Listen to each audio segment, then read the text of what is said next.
Hello there, and to all who come to this happy place, welcome. If you're new here, my name is Abby and I upload Disney planning content here on my channel every Sunday and Thursday under normal circumstances. Now, because of the coronavirus, I am uploading a little bit more. You guys said that that would be helpful for you while you are in isolation and quarantine. I am kind of going crazy over here. It's only day 6 for me, so wish me luck. Or 7, I don't know. I've lost all concept of time. But in today's video, we are going to be talking about activities for your rest day. Now, I always recommend building a rest day into your Walt Disney World vacation. Disney's exhausting. Even like if you're not doing full park days, like it's still a lot. Most people are not used to being outside so much, around so many people, so much sensory overload, and it's just mentally and physically draining. So I like to build a rest day into the middle of our trip. Now, I'm also really bad at building in rest days, and we usually don't. We usually end up going to the parks for a couple of hours in the evening and resting during the day, which is totally fine. But if you want to save a little bit of money, now the addition of a park day once you hit like 5 days is only like $15 a person. So you don't actually save all that much money. But if you want to cut a park day out and save a little bit of money, then there are plenty of things for you to do instead of going to the parks. And I have a list of 10 for you. So let's just jump right in. Number 10 on my list is to go to Splitsville. Splitsville is in Disney Springs, and it is super fun. It is a bowling alley where you actually get to like eat dinner in your lane. You have a waiter that comes to your lane and you bowl and they bring you your food and your appetizers. Really good. I did it once on my Disney college program and we had a blast. So highly recommend that as a rest day activity. It would be perfect. You can go during the day. They're also open. I think they're open till at least midnight. Most of the places that have alcohol are open until about 2 a.m. in Disney Springs. So I know we were there after midnight, but they might be open even later. Always check the My Disney Experience app for up-to-date hours on these locations that I'm telling you about. Number 9 on my list is Blizzard Beach and Typhoon Lagoon. Now, this is if you're really bad at rest days like myself. These are the water parks at Disney, in Walt Disney World. They are 2 separate water parks, and you can get the Water Parks and More option, or you can get the Park Hopper Plus option added to your ticket, and you will actually get a number of admissions equal to the number of park day tickets to these and my next thing on the list. So if you purchase a 4-day ticket with the water park and sports option, then you would get 4 days of admission to the Walt Disney World theme parks, and you would also get 4 admissions to either of these water parks or the next option on my list, which I'm not going to say yet, but anyway. It's a very cost-effective way to add that to your trip. You used to have to do Park Hopper Plus, which would mean you'd have to add Park Hopper in there, but if you don't want Park Hopper, you can just add the Water Park and Sports option. The water parks both have similar offerings. I prefer Typhoon Lagoon over Blizzard Beach, but a lot of people do really like Blizzard Beach too. It seems like everyone, when it comes to the water parks, everyone's got a favorite. Mine just happens to be Typhoon Lagoon. The next thing on my list is the other option for water park and sports, along with ESPN, but that's not on my list for rest day, is to go to Fantasia Gardens or Winter Summerland, which are the mini golf courses in Walt Disney World. They are super fun, super themed, and just a good way to kill like an hour or 2 on your trip. Now, if you purchase a Walt Disney World resort package, sometimes they will give you a coupon for free rounds of mini golf. So make sure to check your Magic Band boxes. That's where you would find it, in the side compartments of the box. A lot of people accidentally throw this away. That's also where you're going to find your Magical Extras card that has discounts for different shops in Disney Springs, along with some other things. So make sure to look for that. The next thing on my list is one of my new favorite activities, and that is to go to Senses, which is a spa at both Grand Floridian and Saratoga Springs. Now, they also have a spa over at Swan and Dolphin, but I don't have any experience going there. So Senses is kind of like it's not a chain, but it's the same spot at Saratoga and Grand Floridian. I have only been to the Grand Floridian location, but I have been there twice now. We did massages on our last, no, not our last trip, the one before. Beginning of February, we went to the Grand Floridian for massages before our agency education program started, and it was super relaxing, super fun. You can get alcohol with your package. You can have day-long access to the facilities, which includes a sauna, the little bed things, I don't know what they're called, and the hot tub and all of that. Super pretty, awesome, great idea. We did it as like best friends, so we did like 2 separate single massages, but you can also get couple massages, and you can go by yourself, you can go with a group, any way you want to do that, but you can do that by contacting your travel agent or by calling Disney. These do tend to book up, so I would recommend booking them at least 3 months out, but you can start booking them at 180, just like dining reservations. I will say that the time before this last time, I did it at the very middle of my trip.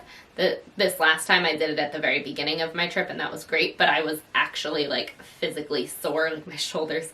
I'm very tense, guys. I'm super tense. I was in pain. But the time before that, I did it in the middle of my trip. I did it as a feel better activity. I got some not so great news the night before, and so I decided that to make myself feel better, I would go get a massage, and was able to get in at Grand Floridian. So the rest of that trip though, I felt amazing. You know, like you start getting like sore after a few days in Disney if you're like running around like a maniac like I do. So like having that time to unwind and relax and chill out, like really, honestly, I was like a whole new person the rest of the trip. It was fantastic. My next suggestion for you is to do some character dining at one of the resorts. There are actually a bunch of options at the hotels that you don't need a park ticket for, and anyone can go to any Disney resort that they would like to visit. So some top contenders would be Chef Mickey's. That's a super popular option. You have Ohana over at Polynesian. Chef Mickey's is at Contemporary. Grand Floridian, you've got 1900 Park Fair. And then you have Trattoria Al Forno, the Bon Voyage breakfast. You have Cape May Cafe. That's breakfast only. So yeah, you have a ton of different options. There's also one over at Swan and Dolphin, but that's called Garden Grove. But that can be trickier to get to than maybe the regular Disney resorts, or it's different. I have not done that. I've never been over to Swan and Dolphin because we tend to stick to just the Disney stuff. And Swan and Dolphin isn't technically Disney. It's an on-property, but outside company. It's complicated. The next thing that you can do is Beaches and Cream. Beaches and Cream, I have not done it yet, but it's been on my bucket list forever, and we are doing it on our next trip, come heck or high water. I don't know when that next trip is going to be because of this whole pandemic situation. But we have reservations for it in April, May, and June. So I am going. And the thing that you want to do here is the kitchen sink. This is an ice cream sundae that actually comes out in a kitchen sink. And the whole point is like the phrase everything but the kitchen sink. So it's 12 scoops of ice cream. They have 2 different versions. They have the classic version and they have the chocolate version. And the classic version has a bunch of different flavors. I don't remember what they are, but it's 12 scoops of ice cream in each. The chocolate one is all chocolate ice cream. The kitchen sink, the regular kitchen sink, is a bunch of different flavors like strawberry, chocolate vanilla, and mint chocolate chip. Maybe cookies and cream? I don't know. There might be, it's either 2 scoops of everything or 3 scoops of each. I don't remember. But then it's got like candy bars and brownies and cookies and an entire can of whipped cream. So it's a lot. It is not meant for one person. It's on the menu online. It says it serves 4. However, I feel like it serves a lot more than 4, especially with all the toppings. 12 scoops of ice cream, fine. 4 people could probably handle that. But when you add all the toppings in and a whole can of whipped cream, I don't know about that. So if we do it in April or May, well, okay, whenever we do it first, it'll be me, Kaylee, Laura, and Penelope. Penelope is only 3, so I don't know how much help she's really going to be. We are planning on doing the chocolate one.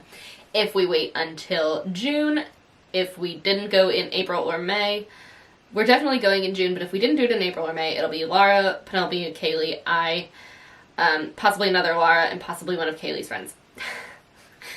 Depends on what happens. So then we'll have a little more help if we do have to wait until June. But let's hope we don't, because we had some perfectly planned April trip. Anyway, so Beaches and Cream. That's over at Beach Club. You do need a reservation, and this is one that I tend to forget about for myself for personal trips. We've tried to get reservations here for a bunch of different trips now, and I always forget until it's too late and all the reservations are gone, because it is a relatively small location from what I understand. So make sure to make that reservation at the 180-day mark if possible. My next thing for you is the Chip 'n Dale Campfire Sing-Along over at Fort Wilderness. This is a free event and you can go to Fort Wilderness. Now you do need to be there quite early because Fort Wilderness is absolutely massive and you have to take like an internal bus over to the actual location of the campground, or of the campfire. That's the word I'm looking for.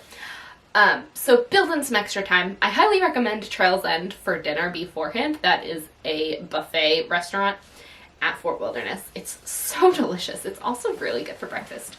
But that would be a really fun activity. They have Yeehaw Bob, who comes out and sings campfire songs, and Chip and Dale come out and they take pictures, do hugs, meet and greets, all of that kind of fun stuff with anyone that is there.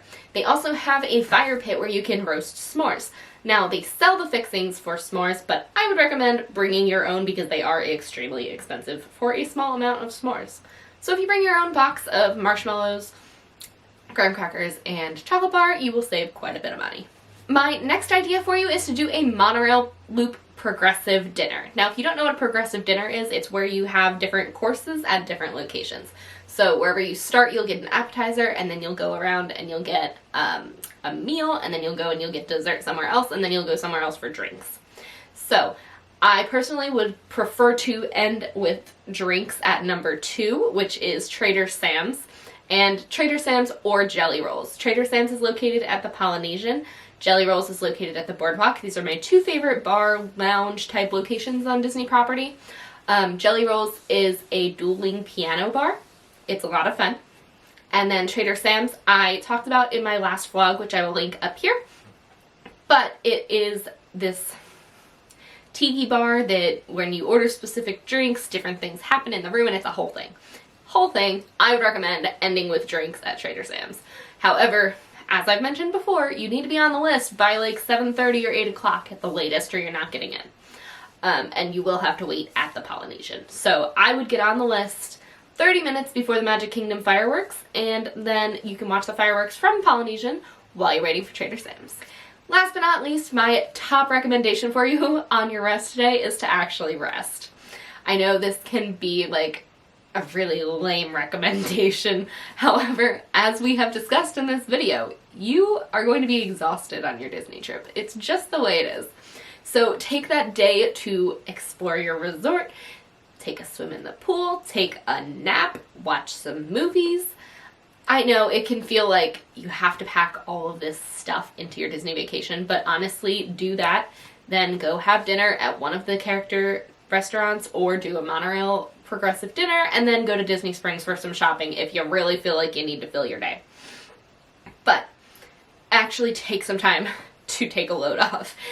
And your kids will thank you for it, your body will thank you for it, and it'll just kind of like recenter you so that you're ready for the park day the next day. Now, an honorable mention, we have done this where when we did our big family trip with a bunch of little kids and aunts and uncles and grandmas and everyone, we used our rest day to do Ohana for dinner, which is not character at dinner. It is not a character meal. And then the kids went back to the hotel and stayed with grandma, while the rest of us adults went over to Magic Kingdom for extra magic hours. We felt that the $15 difference in price for the ticket was well worth 2 hours of less crowds in the park. So that is something to think about also. If you found these suggestions helpful, make sure to give this video a thumbs up and hit the red subscribe button down below if you haven't already. Now, I have 3 videos coming at you this week. The next one is going to be on the Disney dining plan because we actually got a new dining plan while I was in Disney the other week. And the other one is going to be 10 different collectible souvenirs that you can start collecting, I guess, on your next Disney vacation. With that being said, I will talk to you guys on Tuesday with a bonus upload. Bye!